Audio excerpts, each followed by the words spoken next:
Welcome to the Cheating and Love Tales channel. I smell someone else's soap in my bathroom. Not the faint aroma I've grown used to over the years of living with my wife. A mild lavender that Rebecca always favored. No, this is sharper, more citrusy, maybe even musky. An alien fragrance swirling in the steam that fogs up the mirror. The water's running in the shower, and I can see it splashing against the curtain. Drip by drip, it trickles down, echoing in the porcelain tub. My reflection on the mirror is blurred, but I can still make out my own shape. I stand there, listening, hands trembling slightly, unsure if I should fling that curtain aside or let my imagination keep torturing me. A half-finished plan for our newly renovated laundry room is scattered on the floor behind me, crumpled from the tension in my fists. Another attempt at normalcy. My life these past weeks has been a desperate chain of attempts, all undone by the suspicion gnawing inside me. And here it is, the final confirmation, carried by that pungent stench of someone else's soap. Everything inside me tenses. My chest feels tight, my breath shallow. This should be my bathroom, my sanctuary. Instead, I hover near the sink, like a startled intruder in my own home, while water runs behind a thin plastic shield. My heart's a drum in my ears. Am I about to see what I already know? I yank the shower curtain open. The bar rattles, the rings scrape. The tub is empty. No one. Just the leftover steam. Just the water hitting the tub. I turn the faucet off. I can't bear the sound anymore. It's mocking me, like the house itself is telling me, "You're too late." They've already gone. And that soap smell lingers on the air, seeping into every tile, every painted wall. I grip the edge of the sink, knuckles going white. There's no doubt someone else was just here, in my place, using my water, touching my wife, touching everything that was supposed to be mine, ours. I can't even muster a roar. Something inside me snaps, but I can't show it. I've always been methodical. Michael Donovan, the calm, rational interior designer who solves his clients' problems with meticulous layouts and carefully planned color palettes. Right now, I'm not that man. Right now, I'm one wrong movement away from ripping the whole bathroom apart. My chest throbs with anger and shame, but no tears come. I just stand there, silent. I step out of the bathroom, each footfall heavy on the hardwood floor. My mind floods with every suspicion that's built up these last months. The stifled giggles she tried to hide, the phone calls she ended too quickly, the random nights she claimed she had client meets for her social media business. I wanted to believe her. I wanted to trust. But that trust is rotting inside me. Proof is in the soap. Proof is in that ring of water glistening at the bottom of the tub. I move down the hallway. The walls seem to loom closer, as if they're conspiring to squeeze the life out of me. On the wallpaper at the far end is where I once sketched a rough plan of the guest room layout. Hell, I've sketched a lot of ideas for this house. I can't afford big drafting tables, so I improvise. I draw on walls, test designs where I find space. So many projects I started for us, for our home. Now I'm realizing half of it was for a lie. My son. No, wait, the boy I've called my son. He's in his room. I hear him stirring, maybe playing quietly. The truth that he might not be mine, that he's the son of another man, hovers around me like a swarm of gnats. I try to ignore it, try to tell myself that love is bigger than blood. But I'm not sure I believe that lie anymore. My wife has changed everything. Downstairs, the kitchen is half lit by the afternoon sun. Rebecca stands by the sink, arms braced on the counter, head bowed. She must hear my footsteps, because she tenses up. She doesn't turn around immediately. I see the subtle movement of her shoulders as she breathes, erratic, anxious. It occurs to me that she knows exactly what I just discovered. Or she's known for a while that I'd find out sooner or later. There's a single plate on the table, my plate from breakfast. I hadn't even finished it this morning. My appetite fled me halfway through. Now, ironically, I feel a hollow rage in my stomach, as if I could devour the entire house to fill it. Michael, she starts, still not facing me. I step closer. My voice wants to erupt but comes out barely above a whisper. It's not your soap in the shower. Whose is it? She presses her lips together. Then, slowly, she turns around. Our eyes meet. Hers are wide, brimming with fear and guilt. James, he left a bottle here. I'm sorry. I forgot it was even in the bathroom. James. The name stings. She's never said it out loud to me, not once. But I've seen glimpses of it on her phone screen, little notifications she tried to hide.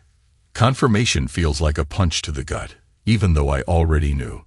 He was here, wasn't he? She nods, eyes downcast. This morning. And you think a simple sorry is enough? Michael, My voice intensifies, mouth twisting in disgust. I don't want to hear it. Not right now. You let him into our house. Our bathroom. Our bed too.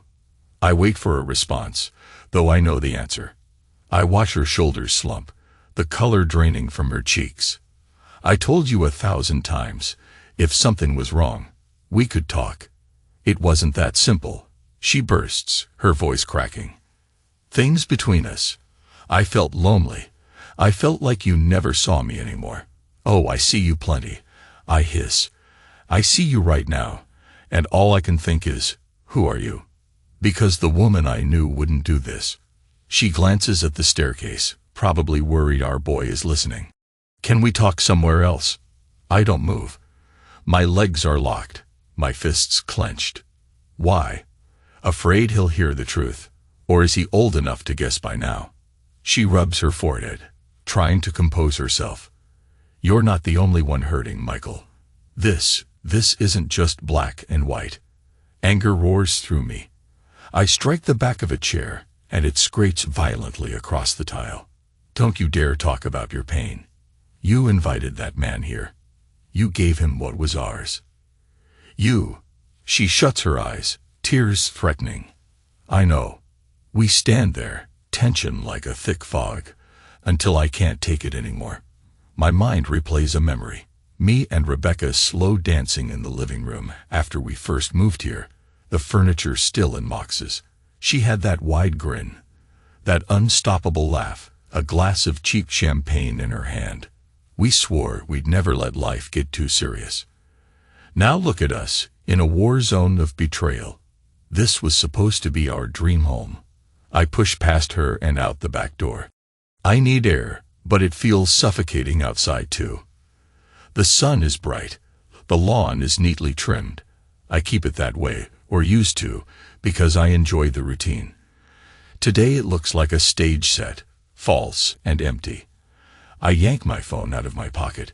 Before I can even think, I'm dialing her number. Yes, her number. Ironically. My mind is a mess. I want answers.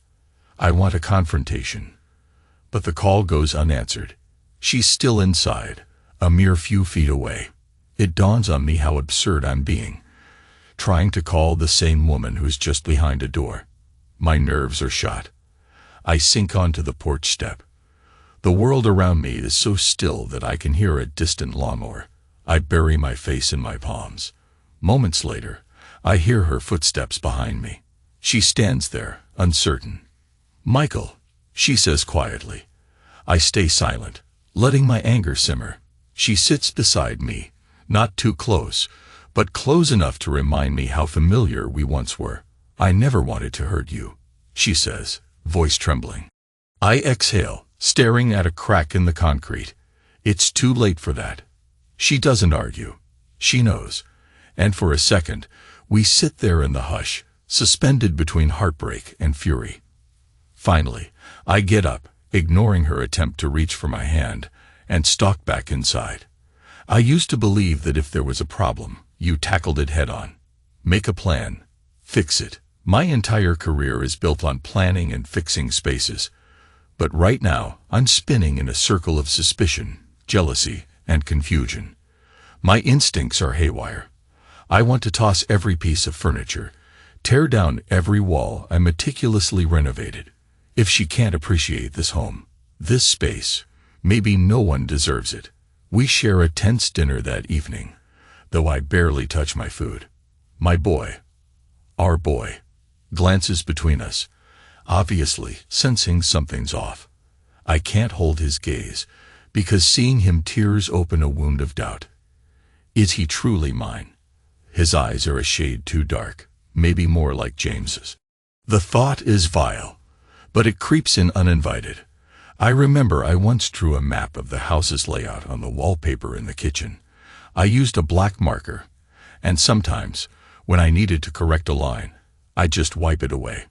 But some lines can't be erased. Now only the storeroom portion remains, where I used to keep old letters. Letters from her to someone else.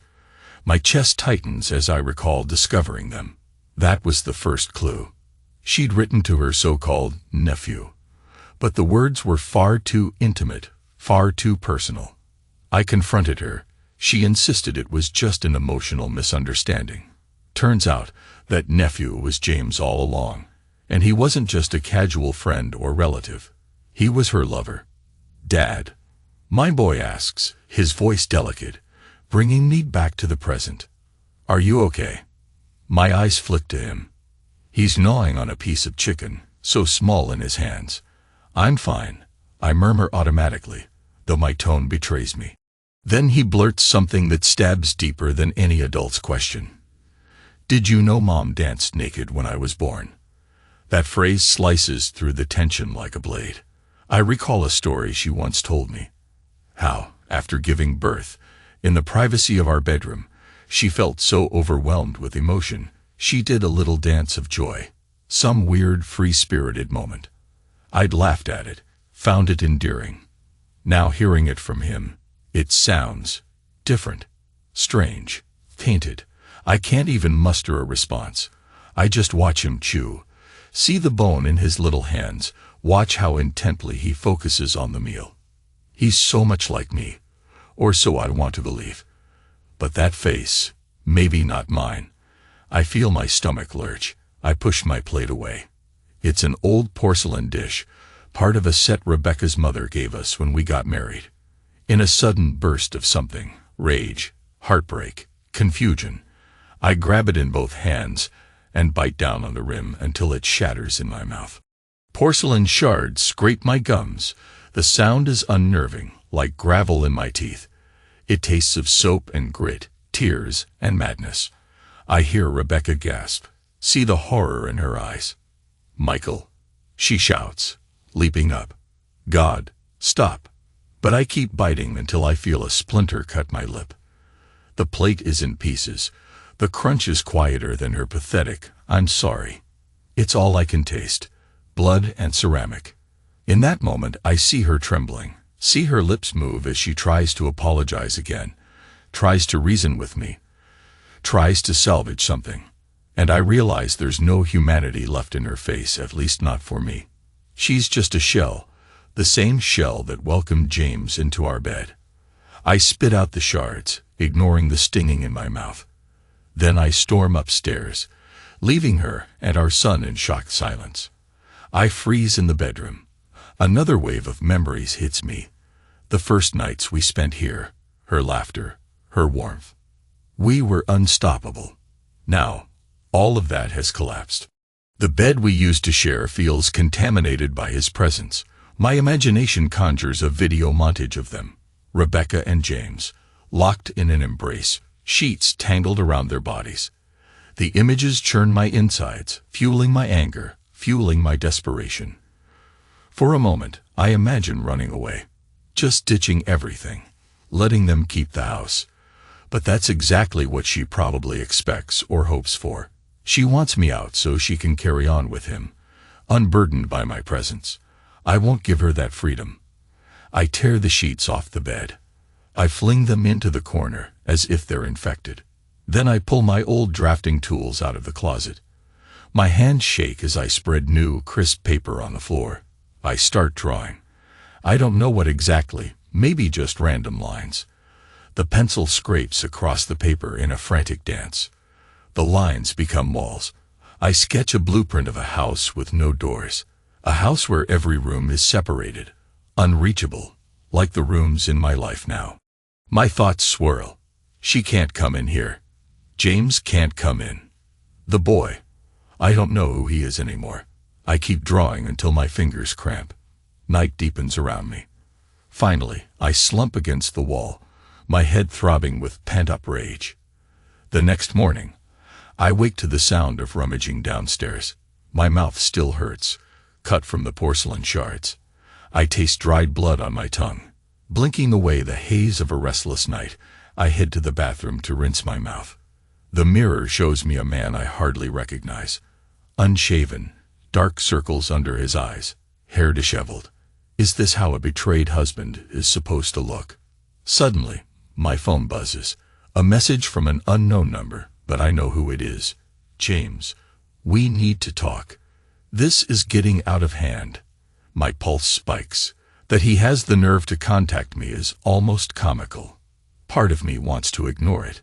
Another part of me wants to lure him here and beat him within an inch of his life. I decide on the middle path. I'll read what he has to say, then figure out my move. I head downstairs.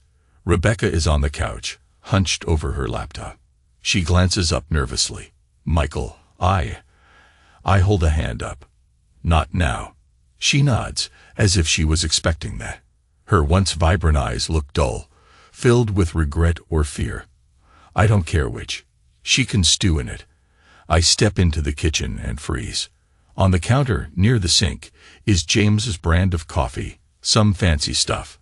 It's open, a few grounds spilled around. The arrogance of it makes my blood boil. He left his coffee here, he left his soap in my shower, and he left me with a shattered life. I wonder if I can glean satisfaction from throwing that bag out the window. Instead, I force myself to pick it up gently. My arms tremble. Then, as calmly as I can, I toss it in the trash.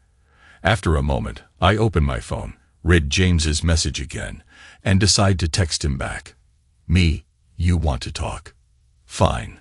Meet me at the bar on Willow Street. 8 p.m. Bring your courage.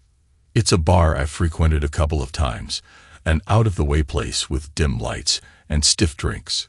I figure if we're going to have this out, let it be on neutral ground. Daytime crawls by in a haze. I can't focus on work, can't focus on anything.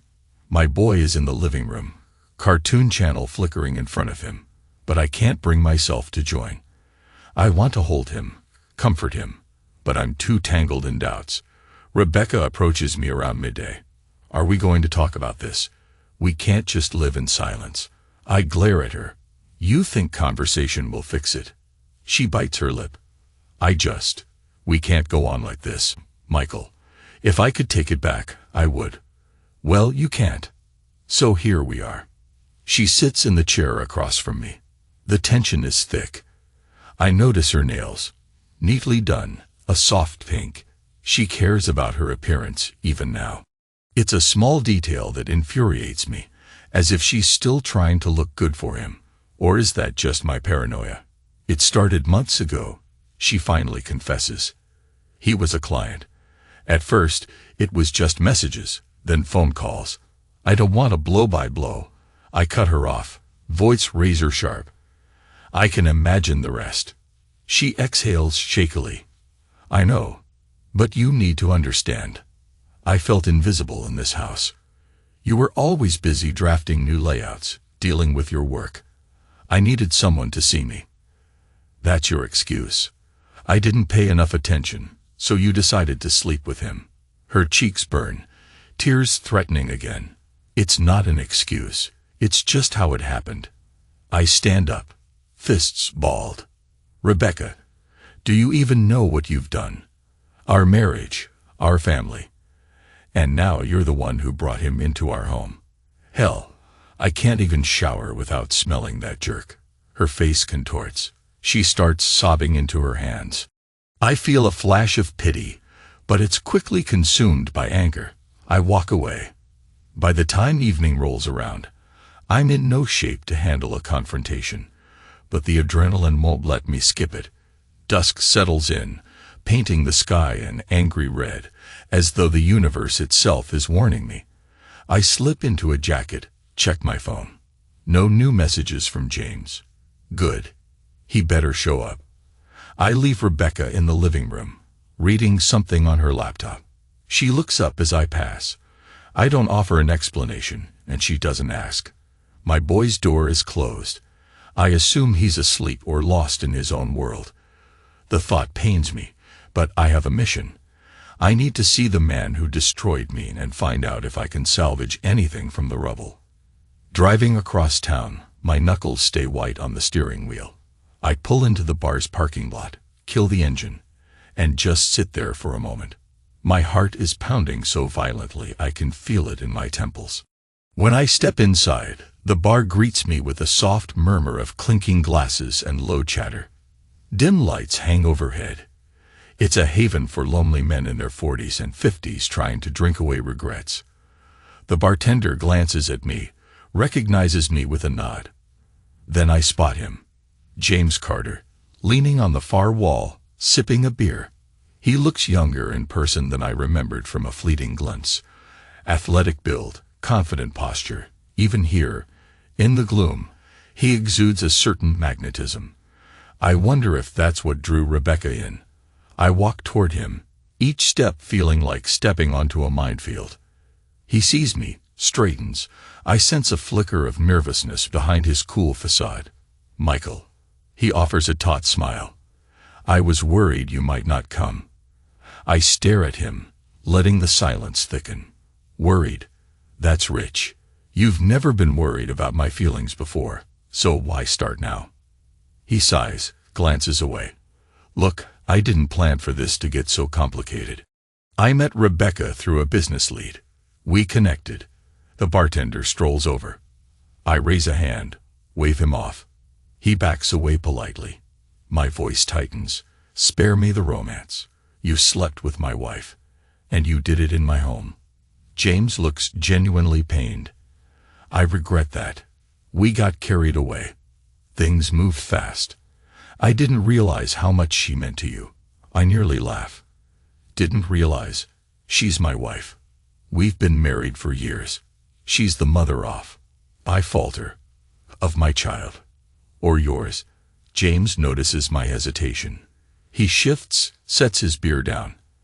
I never wanted to break up your family. It just happened. Stop saying that. I lean in, voice hushed and furious. It didn't just happen. You made a choice. She made a choice. And now I'm living with the fallout. His jaw tightens. He looks around, as if to check if anyone's listening. Can we step outside? This conversation needs privacy. I jerk my head in assent. Outside, the night air is cool. A street lamp flickers above us, casting a jittery halo of light. I face him. Tell me something. I say, voice trembling. How long? How many times did you sleep in my bed? He flinches. We were together a few times. Maybe more than a few, I won't lie. Rebecca. She felt lonely. I gave her attention. And yes, I came over. Mornings, sometimes nights when you weren't there. She said you wouldn't mind. Well, that you wouldn't find out. My head throbs. I grip the lamppost. She said I wouldn't find out. That's all I am to them, an afterthought. Go on. I manage through gritted teeth. His face creases with remorse, though it's more likely fear. I messed up. I'm sorry. But we have a connection, and that's enough. I swing my fist before I can think. It lands on his jaw. James stumbles backward, nearly falling. My knuckles sting, and a surge of savage satisfaction floods me. You have a connection. You think that justifies betraying me. I shout, my voice echoing off the closed shop windows across the street. He rubs his jaw, wincing. I deserve that. I know I do. I advance, teeth bared. You deserve a hell of a lot more than that. You made me look like a fool in my own home. He tries to regain composure, raising his hands in a placating gesture. Michael, I get it. You're angry. If I could go back. But you can't. I roar. And what about my son? Do you even realize how this messes with him? With me? Knowing he might not even be mine. James hesitates, confusion crossing his features. What do you mean, your son might not be yours? Rebecca never said anything about that. My breath hitches. She told me you were. There's a chance. Don't play dumb. He shakes his head. No, that's not possible. She never. Wait, are you saying he was conceived? I don't know. My voice trembles, and I hate how vulnerable I sound. But it's a possibility. A real, ugly possibility. James's eyes widen. I had no idea. She never told me that. The timeline doesn't match. I only met her 6 months ago. Your boy is older, isn't he? I blink. My mind races. He's right. My boy is older than that. Then the realization smacks me like a wave. She was lying about that part, or at least it's some twisted confusion. The weight on my chest lessens a fraction, but the betrayal remains. Get out of my sight, I finally say, words like acid. I've heard enough. He exhales, runs a hand through his hair. Look, if you want me to disappear, I will. But Rebecca, she asked me to meet you, to try and smooth things over. She thought maybe if I gave you space, you can both burn for all I care. I snap. Now go. He nods slowly, picks up his beer from the nearby ledge, sets it down again. Then he turns and walks away into the darkness. I watch him go until he's swallowed by shadows. My chest heaves with a riot of emotions. Fury, relief, confusion. The bar's door creaks behind me. The bartender steps out for a smoke, glances at me warily, but doesn't approach. I lean against the wall, feeling the sting in my knuckles, the dull ache in my soul. When I return home, Rebecca is awake, waiting. She's sitting on the couch, eyes red from crying. I talk to James, I say flatly. She inhales, about to speak, but I cut her off. He claims he only met you 6 months ago, that the child can't be his. So which is it, Rebecca? Did you lie about that too? Or were you just trying to hurt me? She closes her eyes. I didn't mean. I never said our son was his. It's complicated. You found those letters, you assumed, and I didn't correct you because I was afraid. Afraid of what? That I'd throw you out? Yes. She raises her voice, desperate. Afraid you'd hate me so much you wouldn't listen. And I was right, wasn't I? You hate me. You never let me explain. I chuckle darkly. Go ahead. Explain. She looks at me with eyes so vulnerable, it makes me want to break something. I wrote those letters because I couldn't talk to you. He was a friend at first, someone who listened. I made up a nickname, called him Nephew. It was stupid. But I needed a confidant, and I was too ashamed to just say lover out loud. My jaw tightens. So you used code words to hide your affair. That's your big confession. She lowers her head. Yes, I betrayed you. I know. But our son, he's yours, Michael. Biologically, and every other way. I just never denied it when you confronted me because I was so scared, so guilty. I thought you'd never believe me anyway. The wave of relief I might have felt is drowned by anger that she let me question my fatherhood for so long. I stare at her, exhaling sharply. You're right. I don't know if I believe you.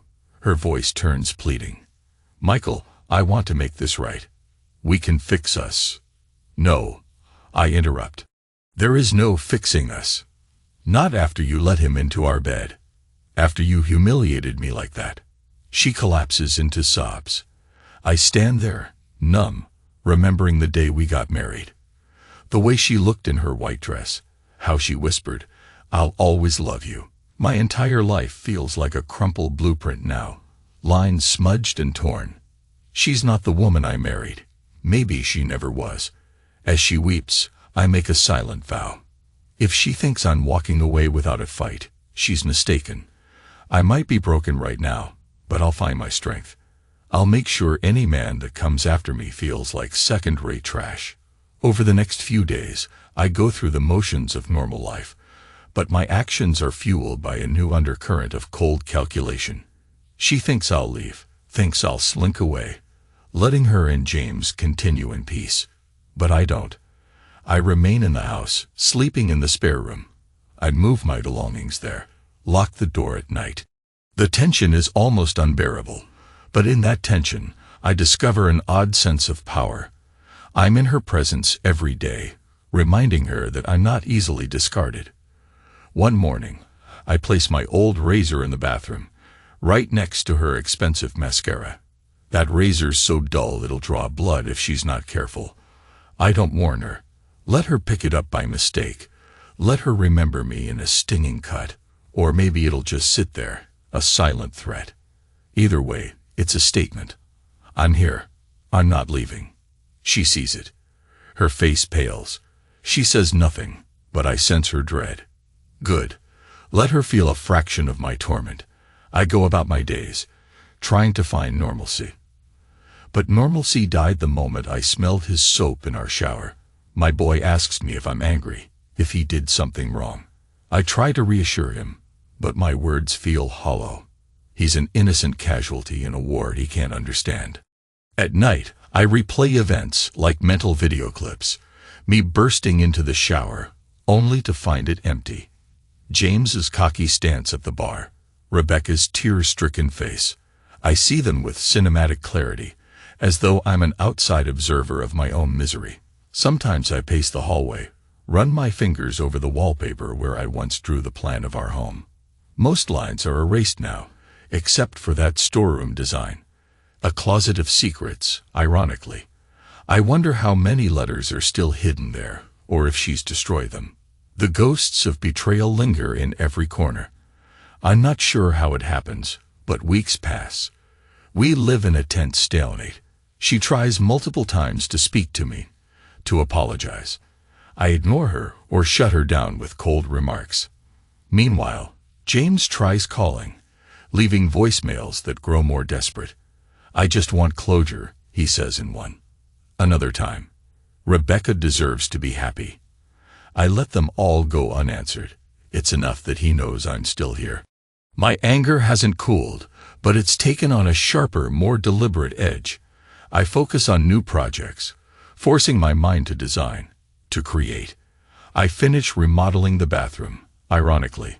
I strip it down, paint the walls a new color, get rid of the old shower curtain. Every time I tear down a piece of tile, I picture smashing James's face in, and it spurs me on. The end result is an elegant, pristine space that reeks of fresh paint and bleach, not a trace of his soap. Rebecca sees me working and tries to talk. This won't heal what's broken, Michael. I keep my gaze on the tile. Don't need it to, just need it done. She sighs. So this is how we're living now. You shut me out, punish me in silence. I straighten up, meet her eyes. That's the idea. She blinks, tears welling. You're not the Michael I knew. Maybe I never was, I say bitterly. She leaves me alone after that. Eventually, the confrontation we've been avoiding arrives. Rebecca corners me in the hallway one night after dinner. My boy is asleep. The house is quiet. She folds her arms, tries to steady herself. Michael, I need a decision. Are we getting a divorce? Are you kicking me out?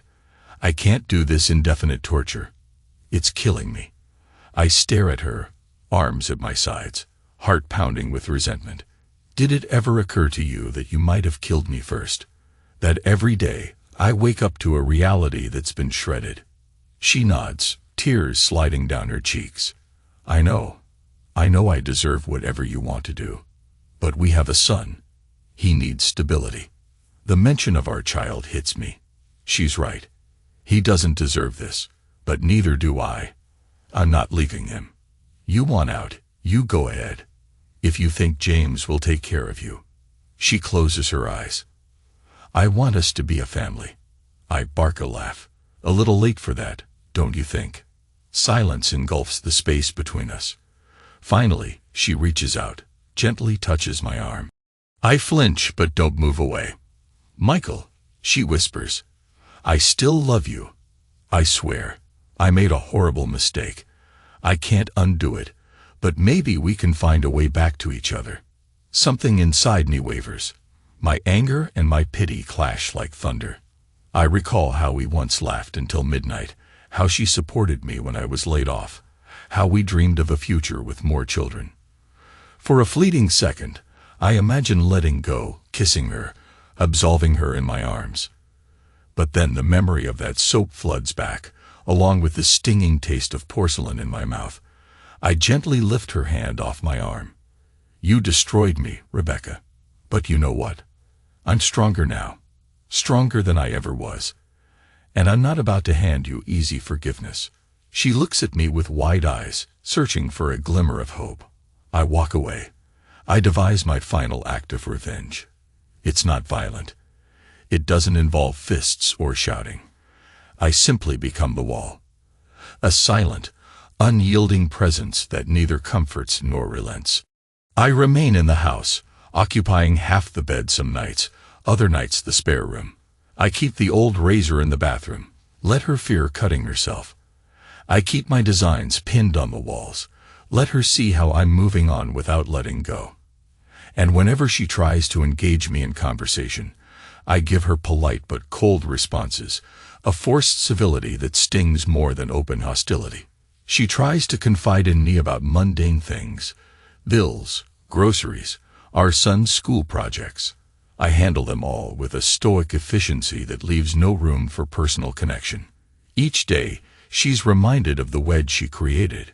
James, for his part, attempts to resurrect whatever they had by texting her. I see her phone light up when she's not looking. Maybe she's ignoring him, maybe not. I don't care anymore. If she wants to run back to him, she can. I'll still be here, standing like a fortress around my son. She won't get rid of me so easily.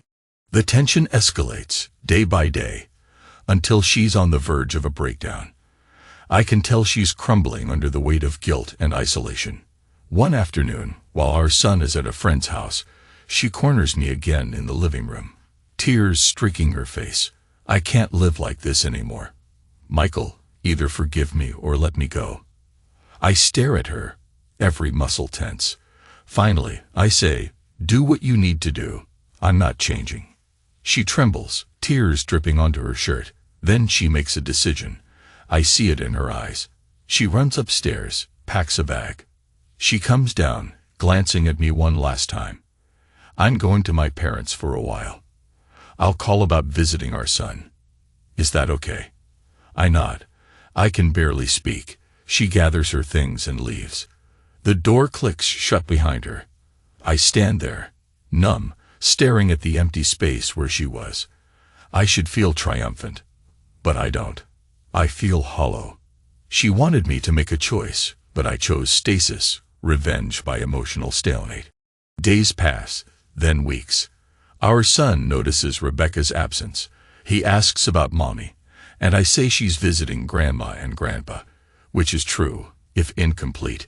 He's confused but tries to adapt. I keep things going. I make him breakfast, walk him to school, bury myself in design projects. I see that he's hurting, but I don't know how to fix it. Late at night, I wander the house. It's quiet, too quiet. Sometimes I stand in the kitchen, remembering that first day, how I found that soap, smelled it in the air like a rancid omen. Sometimes I stare at the faint pencil lines I never fully scrubbed off the wallpaper. I recall how the lines once formed the entire plan of our home, and how I erased them. A perfect metaphor for a life undone. But in the ruins of my old self, I sense a grim renewal. I survived her betrayal. I faced my worst fear, stared it in the eye, and refused to crumble. A twisted sense of pride burns in my chest. One night, I place my drafting paper on the kitchen table, in the same spot where I once ate from that porcelain plate. I start sketching again, but this time it's not a blueprint for any real space. It's a fortress, an impossible architecture with thick walls and a single occupant. A man stands in the center, alone yet unbroken. The phone rings. It's Rebecca, calling from Texas. I let it go to voicemail. I'll listen later, or maybe I won't. She's not my priority. My boy is sleeping upstairs, and I'll handle that alone. The final lines on the paper take shape. I see a corridor leading nowhere, a locked door with no keyhole. My pen stops. I realize I'm smiling. Bitter, yes, but there's strength in it. She thinks I've left her, but I haven't gone anywhere. I've just become a wall, a silent, impenetrable barrier. That's how the weeks turn into months. Rebecca tries to reconcile, sending letters, emails, calling. I read them once, then set them aside, not replying. James, apparently, is no longer in the picture. Maybe he moved on, or she realized his illusions couldn't fill the void. Rumors swirl. She eventually moves back to Indianapolis, renting an apartment, hoping to regain partial custody of our son. Lawyers get involved. We discuss details. We never discuss love. That word is too battered now. Our boy shuttles between me and her. On the days he's with me, I feel a bittersweet contentment, knowing at least part of my life remains. On the days he's with her, I bury myself in work or tear down another wall in the house, remodeling. Each project is an exorcism of old memories. One evening, months after she left, she stands at the front door, waiting for me to answer. I open it, coolly. She's there to pick up our son, but he hasn't finished packing. She meets my eyes. "I miss you," she says quietly. "It's so strange to be away from this place." I nod, not trusting myself to speak. The house is quieter without her, but more peaceful, ironically. She touches the doorframe, where I once sketched a line for a future expansion. I can see her eyes flick over the half-faded pencil marks. Nostalgia and pain swirl in them. She opens her mouth, maybe to apologize, or to beg me again. But I shake my head. "Don't," I whisper. "It's done." She exhales, steps back. Our boy comes running, backpack slung over his shoulder. He waves at me, says, "Bye, Dad," and leads with her. I watch them go, the hush descending again. My heart tugs at me. Is this what victory feels like? This uneasy solitude? I close the door. My reflection in the glass shows someone older, hardened. A man shaped by pain, betrayal, and a refusal to be dismissed. The weight in my chest lingers, but so does an undercurrent of strength, a fierce determination. I was destroyed, and yet here I stand, unbroken. Weeks later, I finish the final stage of remodeling the basement. The entire house is now shaped by my will. Every wall, every tile, every piece of furniture. I've erased all traces of James's presence. Rebecca's old perfume bottles sit dusty in a box somewhere, out of sight. When I walk through each room, it's as though I've reclaimed them for myself and my boy. Yes, there's a lingering ache where Rebecca once fit into our life. But she forfeited that place. My boy comes home from school, bounding in with a grin. "Dad, look, I got an A on my project." He holds up a folder of his drawings, rudimentary sketches of rockets and planets. I smile, a genuine warmth flickering through me. "Great job, kiddo."